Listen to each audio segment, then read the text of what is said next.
Hey, salut, ici Francis Letourneau d'Espace Tonique. J'espère que tu es en pleine forme. Bienvenue sur notre podcast d'un sentier à l'autre où on parle d'équilibre de vie. Puis sur ce, je te souhaite un bon podcast. Bonjour à tous, je m'appelle Maude Perron. Aujourd'hui, c'est moi qui pose des questions à Francis Letourneau. Vous le connaissez déjà avec le podcast d'un sentier à l'autre. Moi, j'avais envie de te connaître davantage. T'es habitué de poser les questions à tes invités. Puis aujourd'hui, t'es mon invité sur ton propre podcast. C'est moi qui pose des questions. Comment ça va? En forme, toi? Ben oui, super. On vient d'avoir l'idée, puis je suis certaine que ça va donner un bon podcast parce que je sens qu'il y a plusieurs choses que tes auditeurs et auditrices ne connaissent pas de toi. Alors, je te pose des questions. Merci Maude de te prêter au jeu d'animatrice de mon podcast. Fait que je suis bien excité, ça va être cool. J'aime bien ça. À date, là. Ouais, à date, ça va bien. Tu fais bien ça. Francis, ça fait combien de temps que tu as ton podcast? Ça va faire 2 ans au mois de mai. Fait que c'est le 100e épisode qui va sortir au mois de mai. Fait que ça, je suis bien excité de ça. Ça va être très cool. J'ai déjà l'invité spécial pour le mois de mai. Fait que c'était quand même un gros nombre. Je suis bien excité. Et d'où t'es venue l'idée de te partir un podcast? Toi qui as déjà beaucoup de projets avec les compagnies qui roulent. Différents projets. Je pense que t'en as au moins 3 projets. Ouais, exact. Ouais. Avec l'immobilier, la compagnie de construction. Puis Espace Tonique. Exactement. Donc, un gars occupé. Puis t'as décidé de lancer un podcast pour aider du monde? Ben oui, entre autres, là, mais tu sais, l'idée de départ, c'est que j'écoute beaucoup de podcasts, puis je trouvais ça vraiment hâte de voir ces échanges-là qu'on a avec plein de gens. Puis quand j'ai commencé le podcast, mon intention, puis je suis pas mal sûr que je te l'ai dit, je le dis à pratiquement tous mes invités, c'est qu'à chaque épisode, là, je veux une personne qui change soit une habitude, qui prend conscience de quelque chose ou qui va changer quelque chose dans sa vie. Juste ça, j'aimerais une personne, puis je suis heureux de ça. Je me dis que la mission du podcast a fonctionné. Ouais, parce que chaque personne qui change va aussi faire un changement dans son environnement, dans les gens autour de soi. Fait que ça crée une belle boule de neige aussi à chaque personne que tu peux aider. C'est sûr que t'en aides plus qu'une personne aussi. Oui, mais l'intention, c'est au moins une. J'adore ça. Ouais. Puis j'ai envie de retourner dans ton enfance. Ah, intéressant, vas-y. Qu'est-ce que tu voulais faire ou être quand t'étais plus jeune? Plus jeune, j'ai pas mal fait ce que je voulais. Je te dirais que fin du primaire, je voulais commencer à jouer de la musique. Fait que au début de mon secondaire, j'ai fait ça. J'ai commencé à jouer. J'avais un ami qui jouait du drum, puis j'avais un autre ami qui jouait de la bass. Puis il m'a dit « Hey, veux-tu jouer de la guitare? » J'ai dit « OK, moi essayer. » Ça a commencé comme ça. Fait que je voulais être musicien. J'ai été musicien, j'ai étudié au cégep de Drummondville en musique, fait que j'ai une technique en musique que j'ai faite en composition et interprétation jazz. J'ai adoré ça. Après ça, j'ai travaillé 5 ans avec Michel Cusson, qui est un des plus grands compositeurs de musique à l'image au Canada. Fait que j'ai travaillé avec lui pendant 5 ans, puis j'ai vraiment trippé, j'ai appris énormément. Mais il y a eu un moment donné que dans ces 5 ans-là, j'ai parti à Espace Tonique avec mon père. Fait que je commençais de plus en plus, je travaillais quand même beaucoup dans ce temps-là. Au moins le samedi, tous les samedis, je travaillais à Espace Tonique parce que la semaine, je travaillais dans la musique. Après ça, les soirs, des fois, on faisait des activités, des événements, on rencontrait du monde, fait que c'était le soir aussi, puis la fin de semaine. Puis dans toutes nos vacances, je prenais à peu près 4 semaines de vacances, je travaillais temps plein dans Espace Tonique pour faire avancer les affaires. Fait que quand là, j'ai eu une transition, un moment donné, que j'étais dans la musique dans Espace Tonique pendant à peu près 2 ans et demi.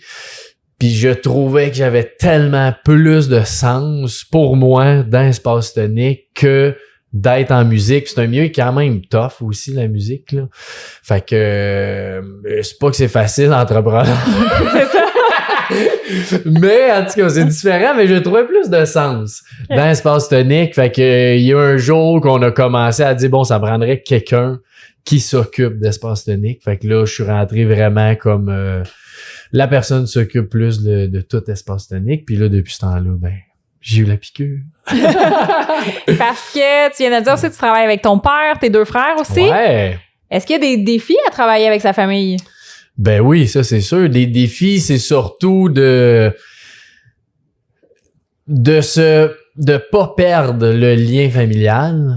Parce que nous autres, on est quand même une famille qui est super proche. Tu sais, avant qu'on travaillait ensemble, on était proches, puis on l'est encore. Puis c'est une des premières affaires que quand je suis rentré dans le business, parce que mes 2 frères, mon père travaillait déjà ensemble dans Protec Construction, dans notre compagnie de construction. Puis moi, je suis rentré même bien plus tard, j'ai fait toute ma musique, j'ai fait mes affaires à moi avant ça. Fait qu'eux autres, ça faisait longtemps qu'ils étaient ensemble. Puis quand je suis rentré, une des premières affaires, j'ai dit, les gars, moi, je sens que c'est important qu'on a un meeting des vraies affaires à toutes les semaines. Fait qu'à toutes les semaines, encore aujourd'hui, là, le lundi midi, on va dîner ensemble les 4. Puis on a toute notre liste de points. Tout le monde amène leur point de c'est quoi qu'on a à se dire. Fait que personnellement, y a-tu des choses qui vont moins bien, qui vont bien? Y a-tu des choses que quelqu'un aurait dit que ouais, ça, j'ai pas aimé ça ou ça, tu sais, on fait attention à ci, à ça.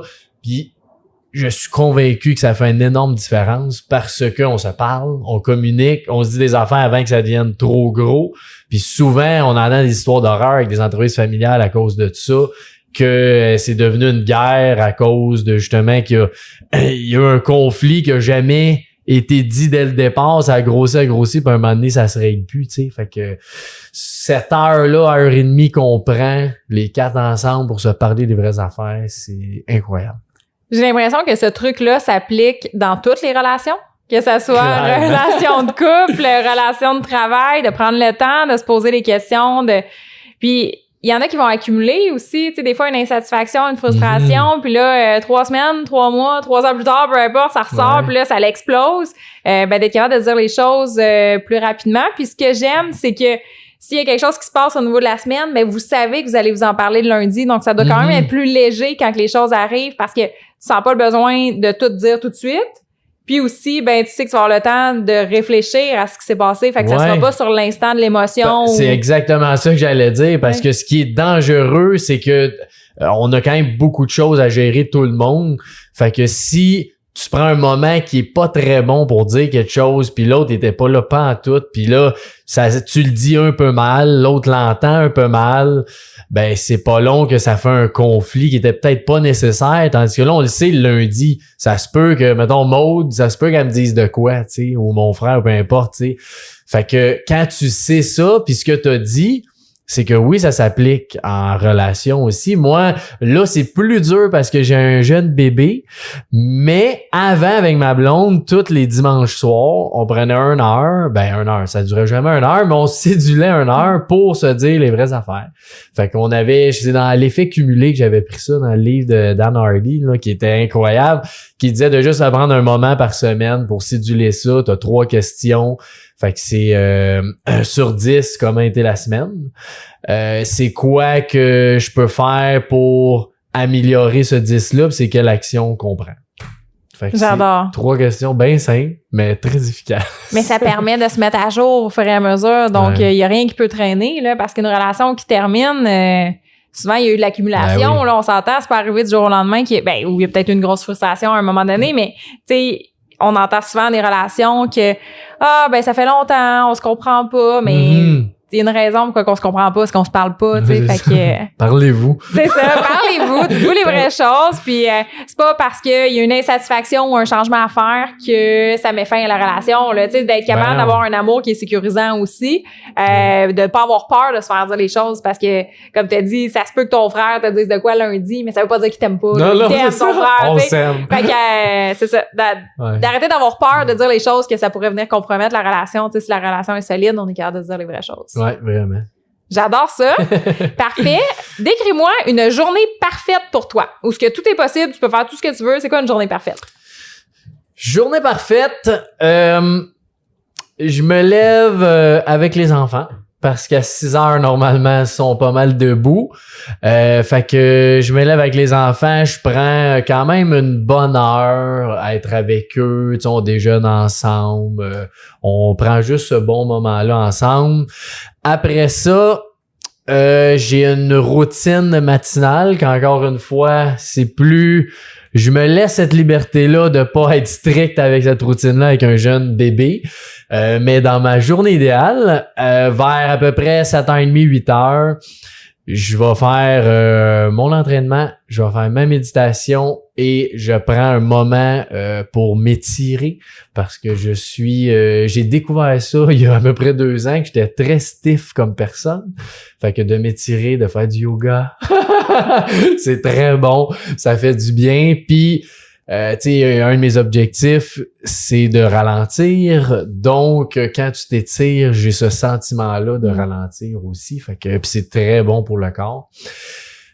Donc, c'est ça. Après ça, j'aime toujours avoir un moment.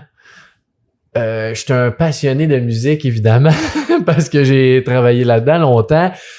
Mais de prendre 10 minutes ou des fois 20 minutes, j'ai un beau système de son chez nous, 5.1, puis de m'asseoir seul, quand je suis seul dans la maison, là, mettre ça bien fort, puis juste écouter, là, c'est un moment méditatif incroyable pour moi.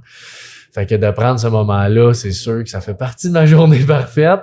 Après ça, devenir espace tonique toute la journée, c'est tellement incroyable ici, tu sais, les membres, il y en a plein, tu sais, je suis tout le temps quand même disponible, là, fait que je croise du monde, qu'on a des échanges, tu sais, je pense pas que je vais échanger avec quelqu'un, mais je les croise, puis on part sur un 10 minutes sur la vie ou sur un problème X, de n'importe quoi, je trouve ça tellement hot de prendre ce temps-là, même si des fois, justement, on est un peu pressé, de prendre le temps de se calmer puis de jaser, d'échanger ensemble.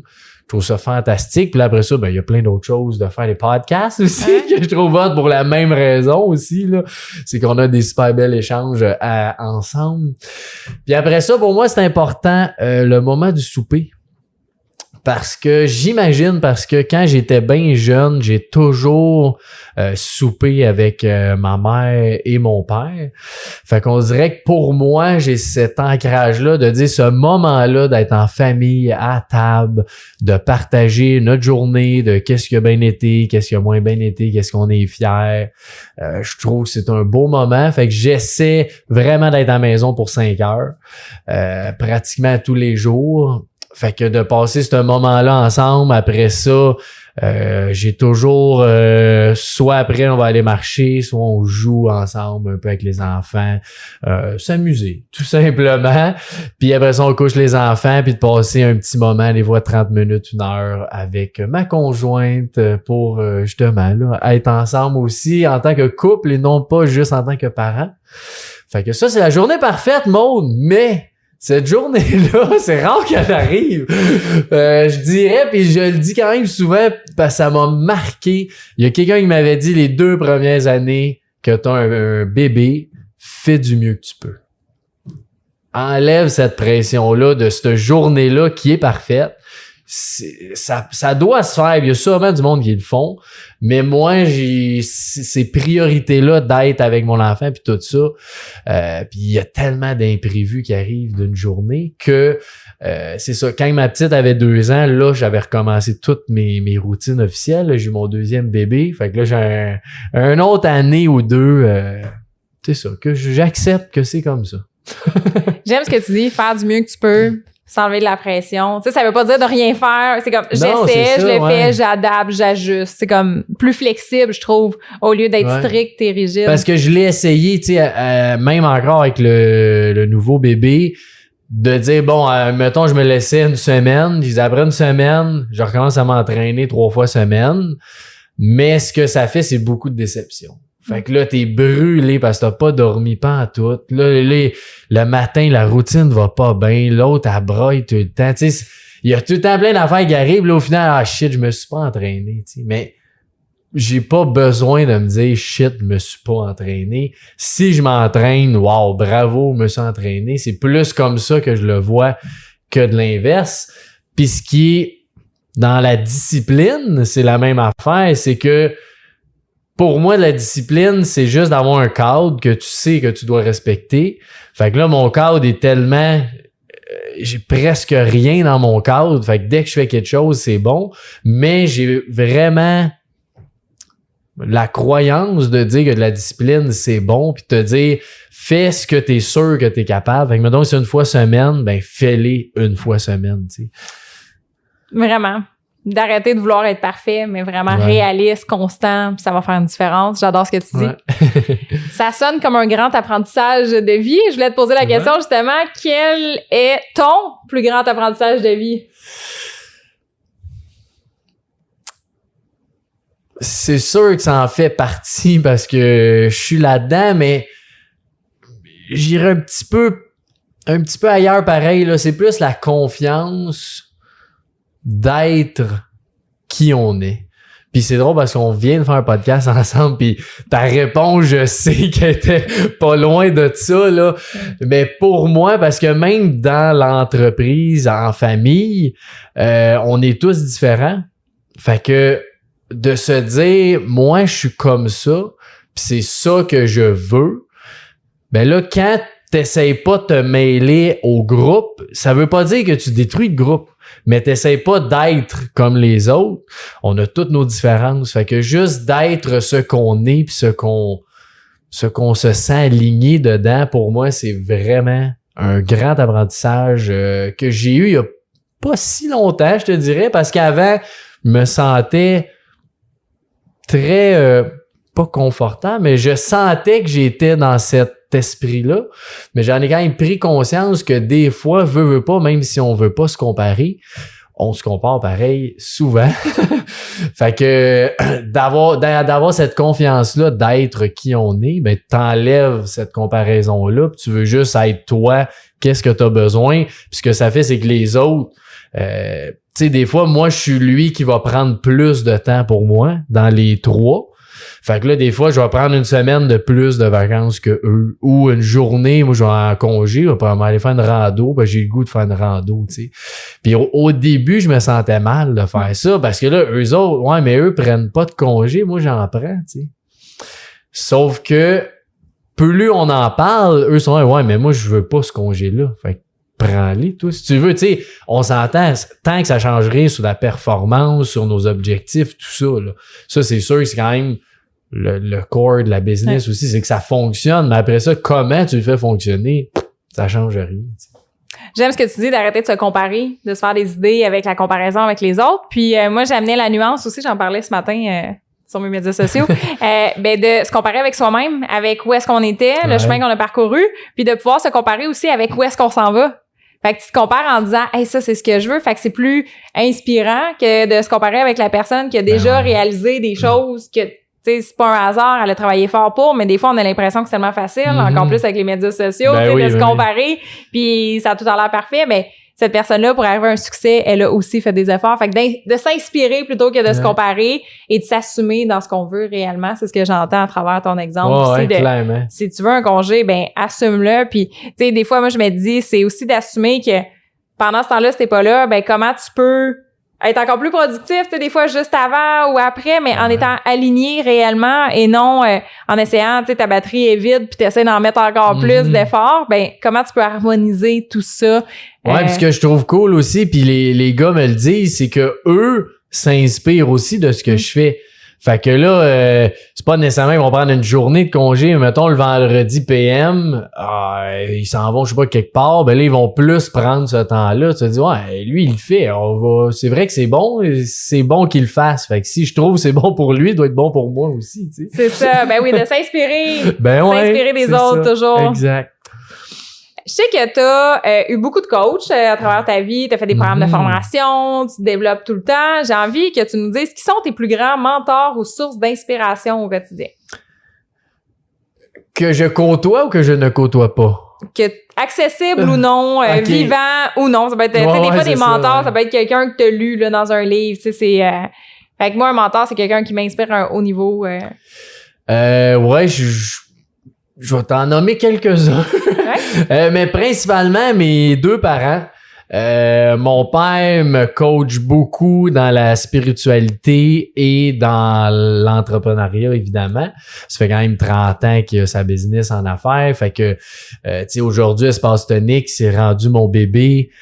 Puis mon père m'accompagne dans cette entreprise-là à faire grandir ça, puis tout ça. Mais cette vision-là dont on s'en va où, puis tout ça, ben c'est plus moi qui la propulse, puis lui, il va m'aider beaucoup à faire propulser cette vision-là.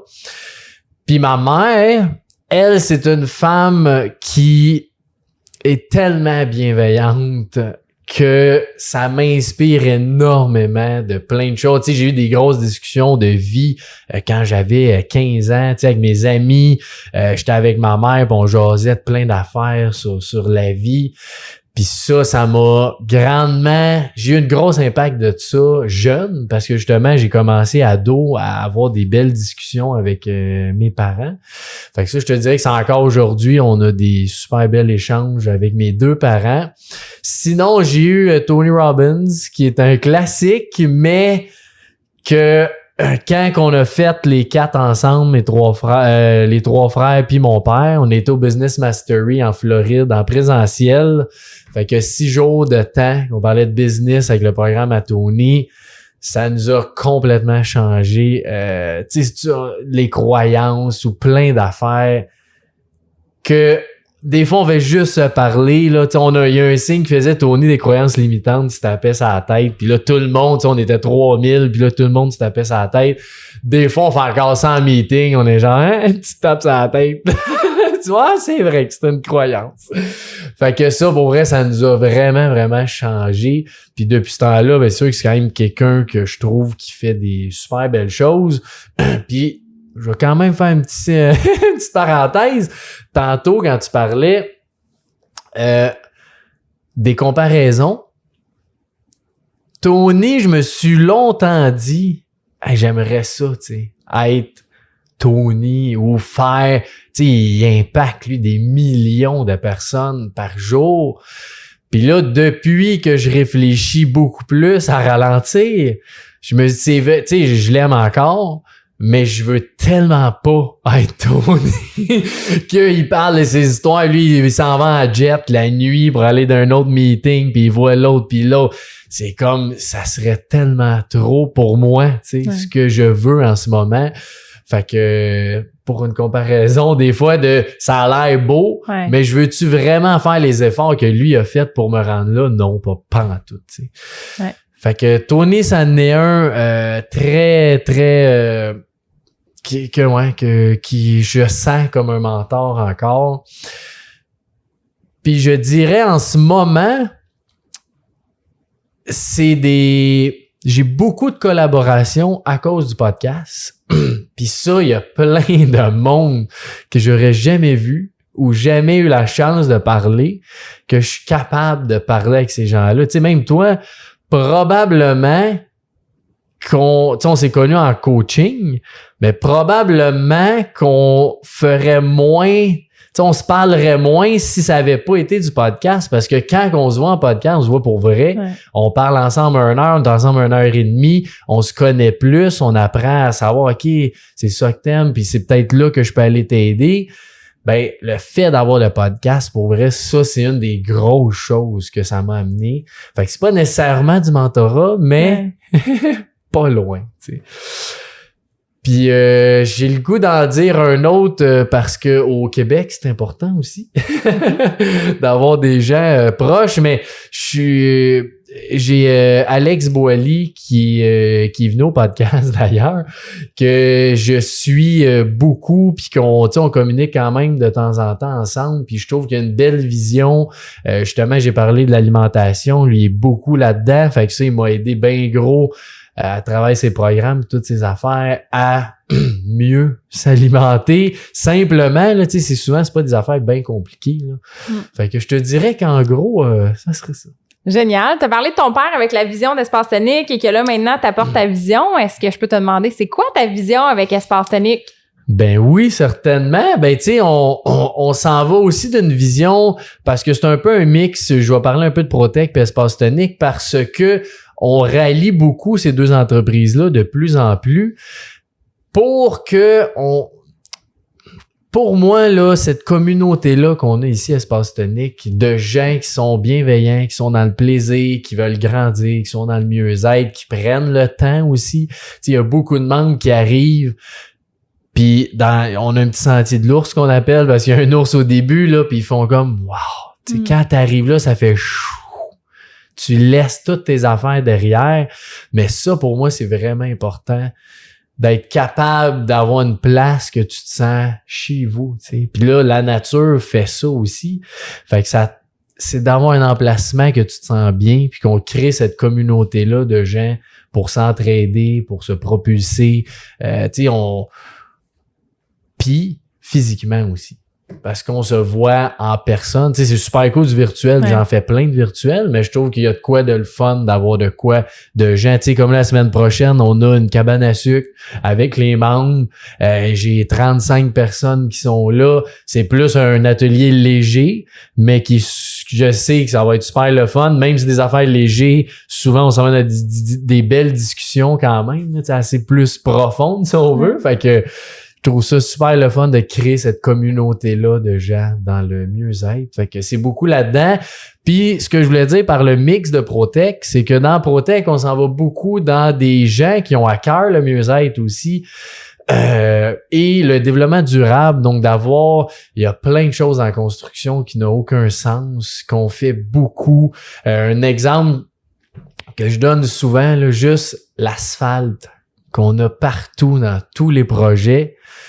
T'as de l'asphalte, t'as des bandes de trottoir, t'as du gazon qu'on met des gicleurs pour arroser le gazon, puis toute l'asphalte envoie l'eau dans des bassins qui sont rendus pleins ou inondés, puis on arrose nos gazons avec des gicleurs. Ça n'a aucun sens. Mais il y a plein de choses comme ça qu'on va changer tranquillement. T'sais, encore une fois, c'est une chose à la fois, mais on s'en va beaucoup dans des projets comme ça immobiliers que le client ou les locataires ont vraiment le goût d'investir puis de faire attention à de la façon qu'on construit, de créer des espaces de vie, des espaces pour l'humain, qui a une belle luminosité, que tu te sens bien, que c'est confortable.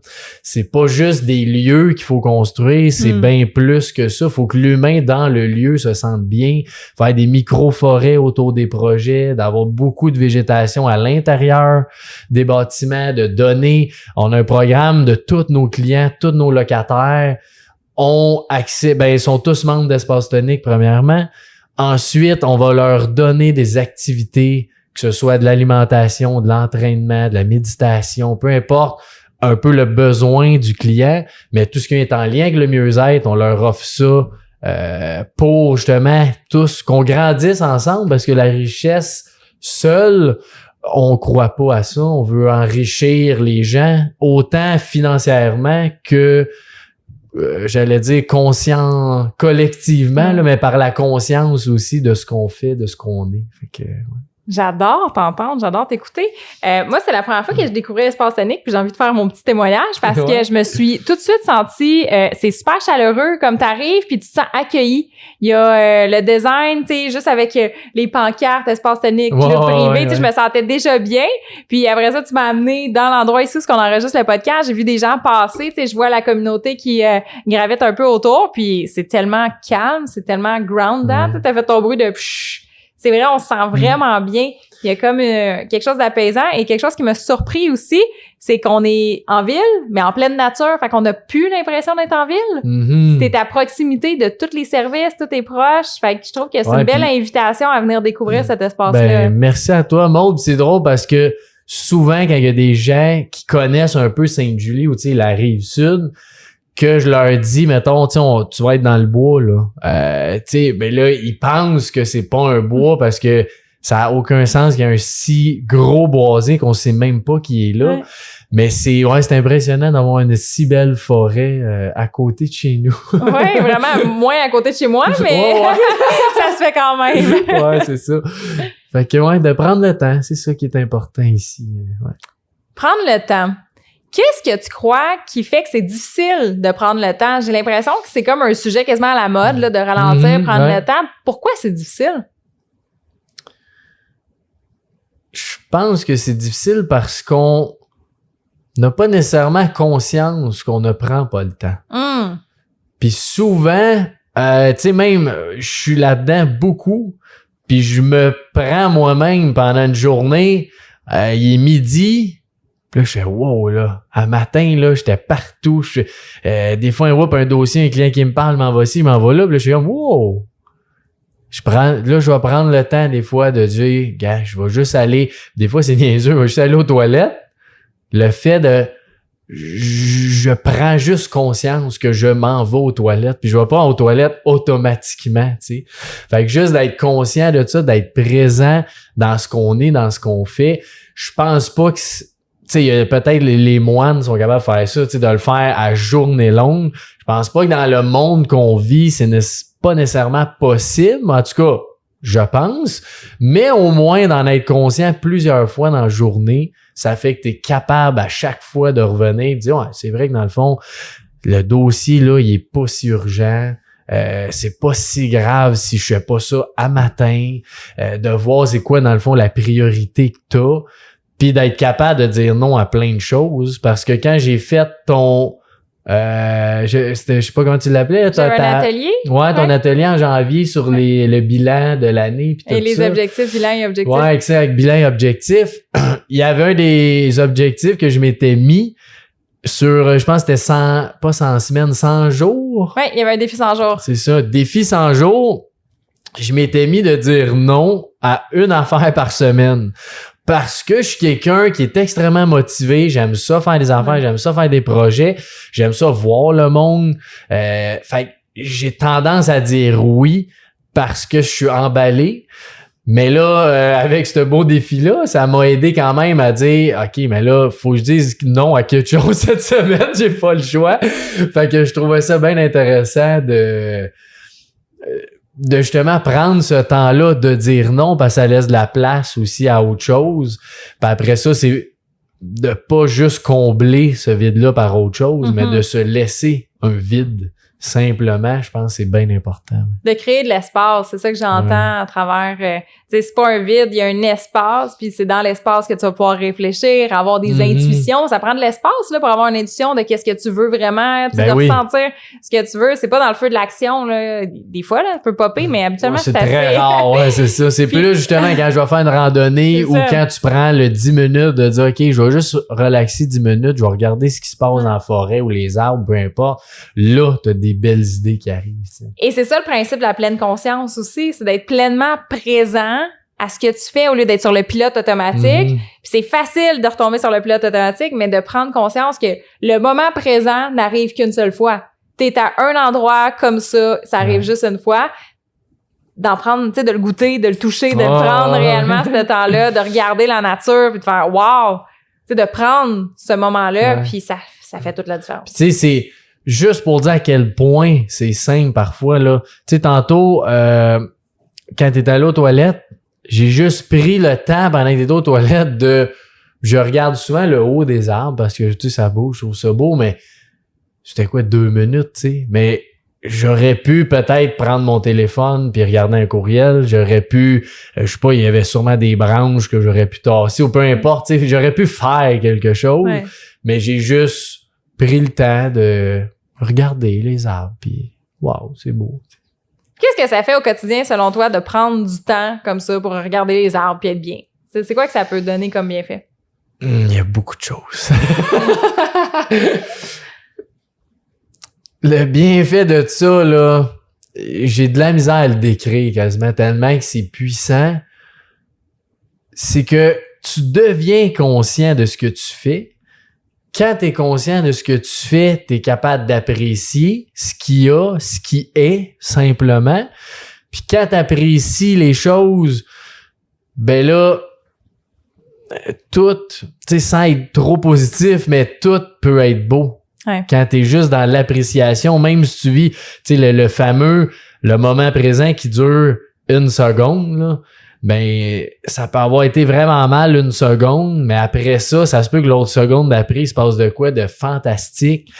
Puis de s'émerveiller, tu sais, il y a aussi ma petite fille, là, tu sais, j'ai commencé à y dire, tu sais, quand on se lève, hey, check le ciel, comment c'est beau, puis hey, regarde la montagne, tu sais, elle est colorée, puis là, on regarde des fois 2 minutes juste dehors, voir comment c'est beau, puis là, elle commence à faire ça, puis je trouve ça le fun, parce que des fois, c'est moi qui est pas là, puis elle dit, hey, regarde comment c'est beau, papa, puis là, je suis comme, wow, c'est vrai que c'est beau, tu sais, mais ce moment-là t'apporte tellement à l'intérieur, c'est pas du matériel, c'est pas, tu sais, t'es pas que le plaisir c'est mauvais, mais tu sais, t'es pas dans une dopamine extrême, c'est juste, wow, c'est vrai que c'est beau, tu sais. Je trouve que ça ramène aussi à la notion que tout est temporaire. Tu sais, le lever de soleil, le coucher de soleil passe vraiment rapidement. Puis il y a des gens qui vont s'émerveiller devant un coucher de soleil, puis je pense qu'il y en a d'autres qui vont le regarder puis qui vont faire comme j'ai pas le temps, tu sais, il y a autre chose. Ouais. Juste de faire le wow, c'est pas plus long, tu sais, c'est des petits moments au quotidien, puis que tout est temporaire. T'as dit la seconde qui va pas bien là, c'est temporaire. Tu sais, la personne qui nous écoute qui vit un gros défi en ce moment, c'est temporaire. Ta petite fille là, elle a quel âge? 3 ans et demi là. Puis l'autre, c'est un bébé encore. 9 mois. 9 mois. Ben, c'est temporaire aussi. Oui, il y a un moment donné, ils vont avoir 5 ans, 6 ans, 10 ans, 18 ans. Comme, tout est temporaire. Fait que de prendre ces moments-là. Puis je pense que des fois, on tombe rapidement dans quelque chose on s'habitue, tu sais. Des couchers de soleil, il y en a tous les soirs. Mais il est jamais pareil. Si tu prends le temps de le regarder, il y a jamais les mêmes couleurs, les mêmes reflets. Mais prendre le temps d'apprécier que tout finit par passer. Nous aussi, on est là temporaire. Tu sais, la vie humaine est temporaire. C'est ça, Fait que de prendre... Puis ça, je trouve bon que tu dises ça, que nous, on est temporaire, parce que j'écoutais c'est Francis Gendron avec Solution ERA qui parlait. Il dit, tu sais, lui, il faisait de l'éco-anxiété avant, puis il disait, je me suis rendu compte que à quel point c'est de l'ego de me dire, je sais consciemment c'est quoi que la planète ou l'univers ou peu importe comment on l'appelle, la vie a besoin, quand ça fait des milliards d'années que ça existe, que ça a toujours existé, ça va continuer d'exister. Nous, on est là 70, 80, 100 ans, c'est minuscule à comparer l'univers au complet.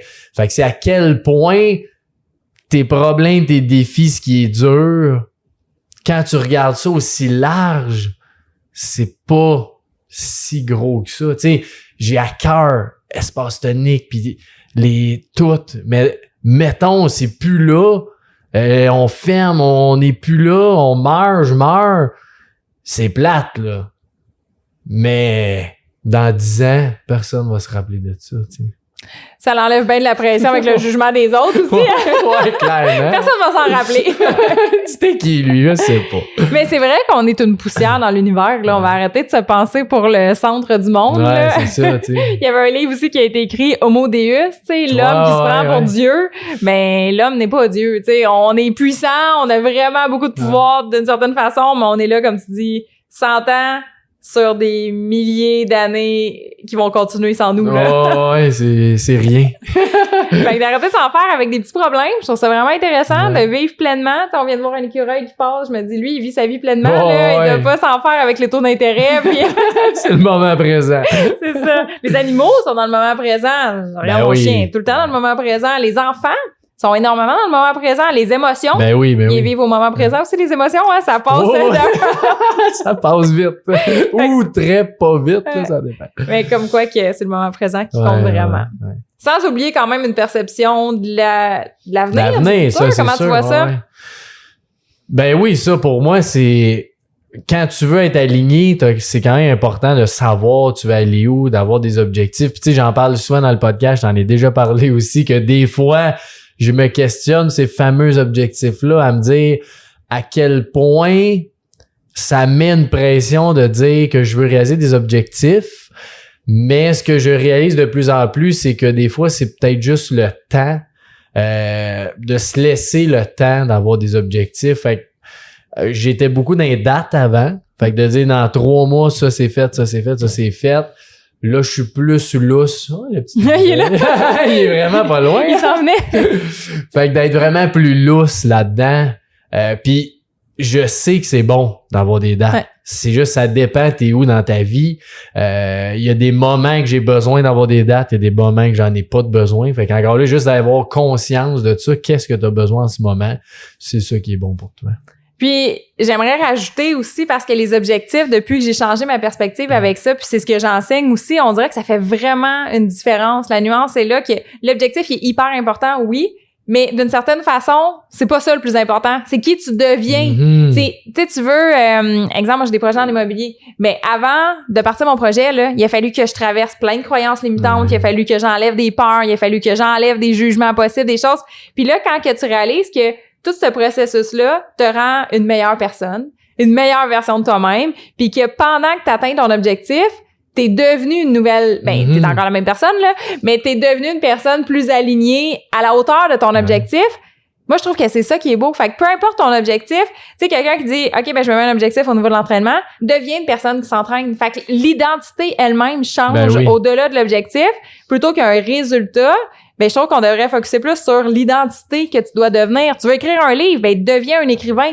T'as pas l'objectif du livre, t'as l'objectif d'écrire. Ouais, parce que c'est très bon que tu dis, parce que des fois, l'objectif que tu penses, c'est pas nécessairement lui qui va t'amener à être l'identité que tu veux. Exact. Fait que ça t'aligne beaucoup plus facilement, puis je pense légèrement aussi, à savoir c'est quoi que t'as besoin avec cet objectif-là. Tu sais. Oui, de faire le plan d'action en fonction de qui tu dois devenir, plutôt que juste penser que ça va arriver par magie, parce que les grands objectifs vont demander une nouvelle version de toi-même. Parce que si c'était facile, tu l'aurais déjà. Si tu as un objectif que tu n'as pas atteint, c'est parce que tu n'es pas encore à la hauteur de la personne que tu dois devenir pour avoir cet objectif-là. Il y a quelque chose qui est en processus, là. Ouais, puis j'en parle des fois dans des épisodes solo, j'en parle de ça, mais ce que je disais avec la pression des objectifs, je fais quand même, tu sais, mettons en entreprise, là, j'ai mon 20 ans, mon 10 ans, mon 5 ans, mon 3 ans, mon 1 an. Après ça, dans le 1 an, j'ai des trimestres. Puis dans les trimestres, il y a des actions à faire toutes les semaines. C'est ça qui fait que ça fonctionne aussi, tu sais. C'est pas de rien mettre comme objectif, parce que ça, je pense pas que ça fonctionne, mais j'ai beaucoup ce questionnement-là juste à se dire, c'est-tu vraiment l'objectif que je veux, ou c'est ce que tu dis, c'est la personne ou ce que je veux devenir, c'est tout ça que ça m'amène, tu sais. Puis je pense que c'est là vraiment la nuance là-dedans. C'est que l'objectif va te mettre en mouvement. C'est comme si tu mets une destination dans ton GPS. Tu sais, moi, j'ai voulu m'en venir ici, j'ai fait confiance à mon GPS, on est rendu comme ça, hein. Mais si j'avais pas mis de destination dans mon GPS, j'aurais peut-être tourné en rond, tu sais, je serais peut-être sortie de ma cour, j'aurais fait une coupe de quartier, puis je serais rendu sur l'autoroute, mettons. Ouais, mais ça, c'est quand t'as pas d'objectif, tu vas faire un certain surplace, que quand tu as un objectif, tu vas avancer. Puis si tu te mets un objectif, ça se peut aussi que ça change, que ton objectif en cours de route change, mais au moins tu vas bouger.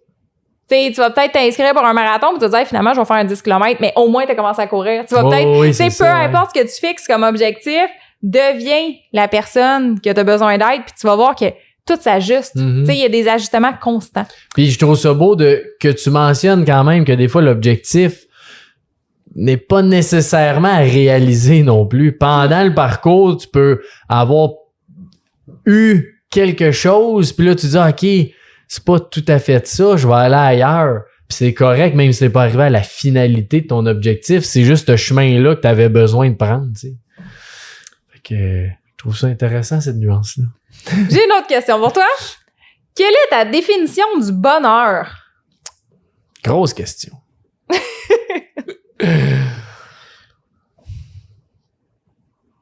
Le bonheur, c'est un résultat. Donc, c'est toutes les actions que tu prends pour être bien dans le plus de sphères possible que tu as. Puis je pense que c'est juste ça qui te crée ce bonheur-là qu'on appelle. C'est tout ce que tu fais à chaque jour, à chaque semaine, à chaque mois, à chaque année qui te fait grandir, que notre fameuse roue de l'équilibre, que tu vas vouloir avoir une meilleure roue possible pour toi. Ben quand tu grandis cette roue-là, t'es dans le bonheur, mais c'est surtout de ne pas attendre que tu sois rendu pour être heureux ou être dans le bonheur parce que ça arrivera jamais. Tu seras jamais rendu où ce que tu veux parce que quand tu te rends, t'es rendu à une autre personne, tu veux autre chose. Puis là, quand tu te rends là, tu veux autre chose parce que t'as évolué. Fait que d'apprécier ce que t'es en ce moment, je pense que c'est juste ça le bonheur parce que tu peux être dans le bonheur aujourd'hui, malgré tes défis, malgré ce que t'es, malgré ce que t'as à corriger ou à améliorer ou peu importe comment on appelle ça.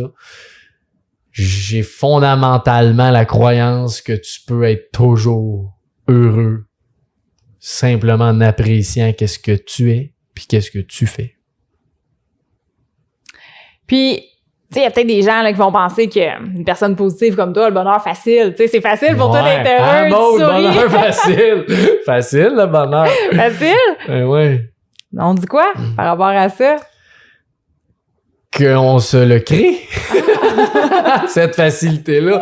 Non, pour vrai, je crois pas tellement au bonheur facile là, parce que je suis pas heureux parce que je suis tombé heureux de même. Tu sais, prends-moi ado, j'étais beaucoup dans ado, mettons, secondaire 1, 2, 3.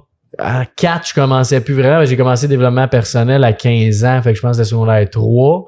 Puis là, je voyais déjà une amélioration, mais quand tu prends qui j'étais adolescent, que... Oh, on dirait qu'il y a quelqu'un sur le toit. Dans un petit écureuil, hein?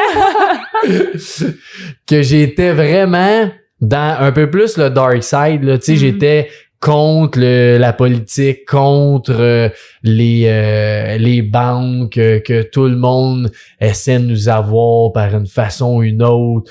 Tu sais, j'étais pas malheureux, mais j'étais pas heureux non plus. Tu sais, dans le sens, je voyais plus que la vie essayait de nous emprisonner dans quelque chose que juste être heureux. Fait que depuis 16 ans aujourd'hui que je travaille à être heureux, à être bien, à être aligné, je pense pas que c'est quelque chose qui se dit bonheur facile. Oui, ça ressemble à ça aujourd'hui parce que pratiquement tous les défis que j'ai ou les expériences qui arrivent, je vais les voir d'une belle façon. Tu sais, parce que je sais que ça va m'amener ailleurs, je sais que je vais apprendre de ça, mais faut peut-être travailler sur toi beaucoup pour être capable de faire ça. Puis je me mets des choses qui me rendent heureux à tous les jours. Tu sais, je parlais tantôt de la musique.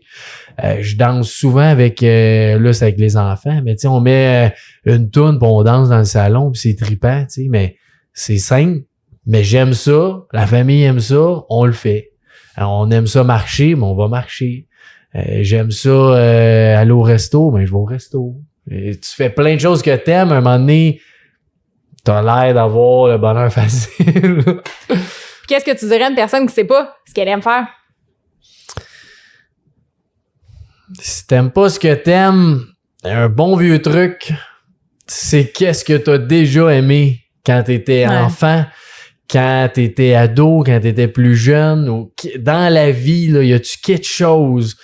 Tu jouais-tu au hockey? Tu faisais-tu de la danse? Avec ta grand-mère, tu tricotais? Je sais pas, n'importe quoi qu'un moment donné dans ta vie, t'as aimé faire, commence par ce chemin-là, essaye d'aller voir, j'aime-tu peut-être encore ça, c'est peut-être une passion que tu sais même pas, puis après ça se peut que ce soit pas ça, mais comme on dit souvent, essaye une autre chose, puis tu vas trouver à force d'essayer des choses que t'aimes. J'avais un programme que j'avais fait que j'ai jamais publié ça, là, mais c'était un 48 semaines qu'à chaque semaine, il y avait une thématique par mois, puis à chaque semaine, il y avait des choses à essayer puis des choses à faire.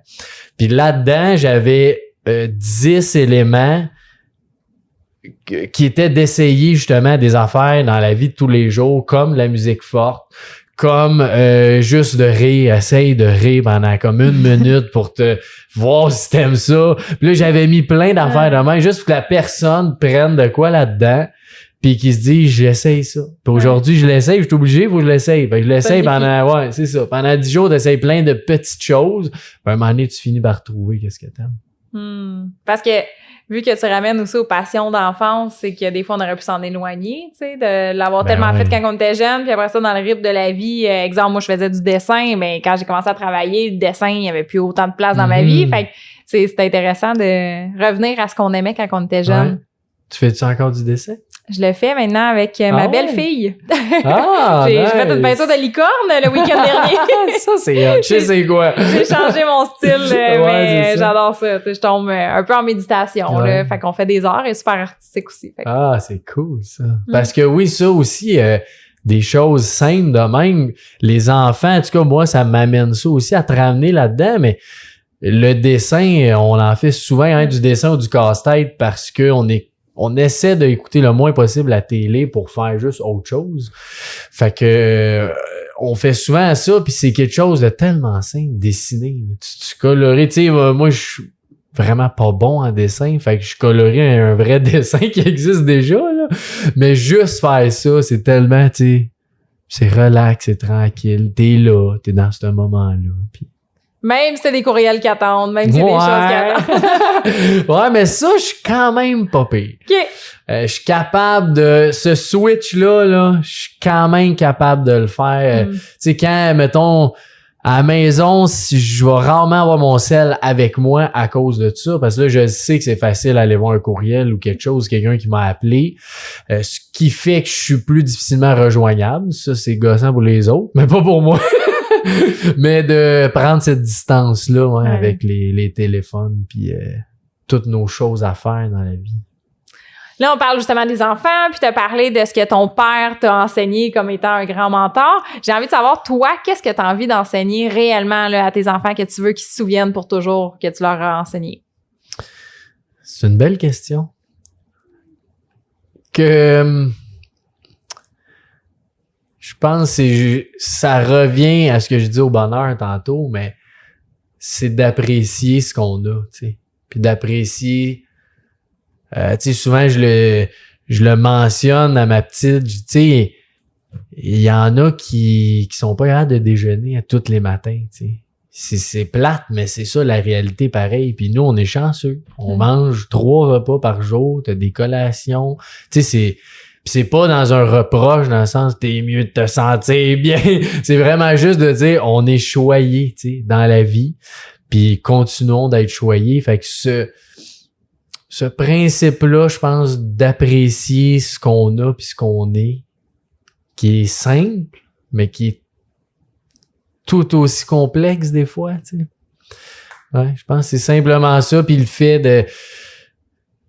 d'être énergique, là, d'avoir cette bel esprit-là de c'est le fun la vie, c'est le fun de vivre, puis aimons ce qu'on fait. Tu sais.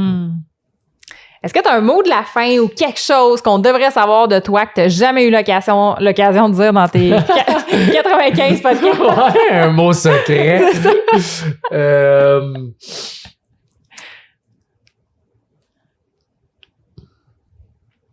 Ouais, j'ai envie de dire que c'est ça que je sens à dire là que tu sais, quand je parlais tantôt de la musique, c'est de faire attention aussi avec une passion. Parce que j'ai tellement été passionné en musique au cégep. Puis quand je travaillais, j'ai tellement fait ça qu'on dirait que je me suis tranquillement écœuré sans m'en rendre compte. Puis là, un moment donné, tu te dis, mais ça me tente moins. Mais c'est peut-être juste ça me tente moins. Ça arrive dans la vie. Fait que là, 1 semaine, 2 semaines après, 1 mois après, tu dis, c'est encore là, tu sais. Mais j'aimais ça, mais je sais aujourd'hui que j'ai beaucoup trop poussé. Puis tu sais, au cégep, ça, il y a pas grand monde qui le sait.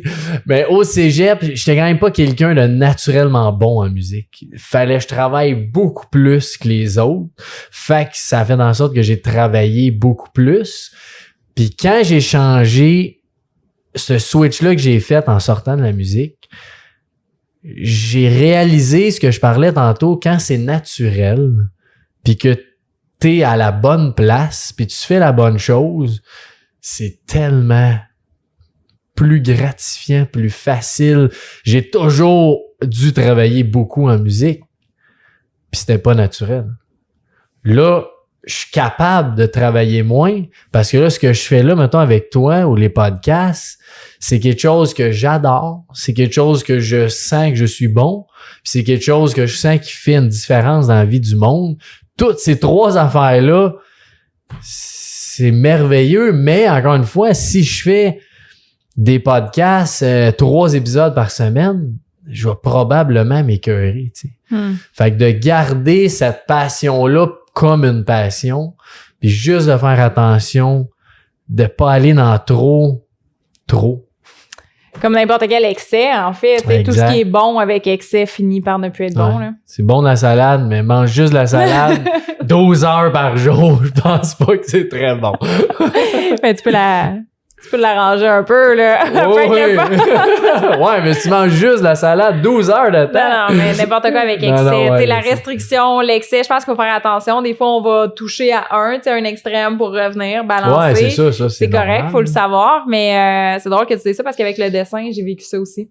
J'étais dans des classes avancées, j'ai étudié dans une concentration en arts au secondaire, puis après ça au cégep aussi, j'en ai fait, puis après ça j'ai fait ça me tente moins. Fait que c'est pour ça que je suis contente maintenant de revenir aux licornes. Ouais, c'est ça. C'est un peu moins avec excès. Ouais. Mais c'est intéressant. Puis ce que j'ai envie de souligner dans ce que tu dis, c'est de s'autoriser à ce que ça se peut qu'à un moment donné, c'est plus ça, que tu as une nouvelle passion, puis que tu la redécouvres autrement en écoutant de la musique forte, des choses comme ça. Fait que d'être capable d'être plus malléable, tu sais, que c'est pas fixé pour toujours, c'est pas parce que t'as aimé ça que t'es obligé de l'aimer toute ta vie, ça peut bouger. Puis parce que c'est bon ce que tu dis, parce que j'ai quand même eu un bout que je me disais, quand j'ai arrêté la musique, je me dis, je vais retrouver cette passion-là rapidement, tu sais, parce que j'arrête. Puis même aujourd'hui, je parle de jouer, là, un instrument. Je joue 2 fois par année, je pense. Puis tu sais, j'ai encore mon studio chez nous. J'ai tout mon stock pour enregistrer des affaires. Je suis prête. Mais s'il faut que je vende mes affaires, je vais les vendre. Mais là, tu sais, ça change rien dans ma vie. Mais je veux dire, si j'ai besoin de changer, je vais le changer. Mais je m'accorde ce droit-là de dire, si j'ai le goût, je vais jouer. Au lieu de je devrais aimer ça, je vais jouer. T'sais. Exactement. Je devrais, oui. Je devrais, mais ça. J'ai un studio, j'ai 5 guitares, j'ai les plus belles guitares du monde, selon moi. J'ai plein d'instruments, j'ai un handpan que j'ai payé 4000 $, qui est chez nous, qui fait rien. Mais, il est là, puis je le joue une fois par année. C'est ça. Merci pour cet épisode de podcast où on a eu l'occasion de te connaître différemment, je crois. Ouais. C'était vraiment un plaisir pour moi d'animer sur ton podcast d'un sentier à l'autre, animé par Maude Perron, aujourd'hui exceptionnellement, pour connaître Francis Letourneau. Ben, merci Maude, pour vrai, c'était super cool, c'était différent. Ouais. Puis ça fait du bien aussi, je pense, que les gens connaissent un petit peu plus ce que je fais. Ouais. Puis t'as des très bonnes questions, très bonne animatrice. Ça, j'étais convaincu, j'étais pas trop inquiète pour toi, t'es habitué d'animer du monde. Ben. J'aime ça. Fait que je te lance la question, on te rejoint où, Maude, si on veut avoir du coaching ou s'inspirer à faire plein d'objectifs super intéressants dans notre vie? Ben avec plaisir, soit sur mon site web maudeperron.com, Perron avec 2 R, ou sur les médias sociaux, Maude Perron, Facebook, Instagram. Assez facile à retrouver, ou sinon j'imagine que on t'écrit puis tu c'est ça. Oui, au pire. On est assez accessible, toi et moi. Donc, merci beaucoup, Maude, c'est un plaisir. Merci.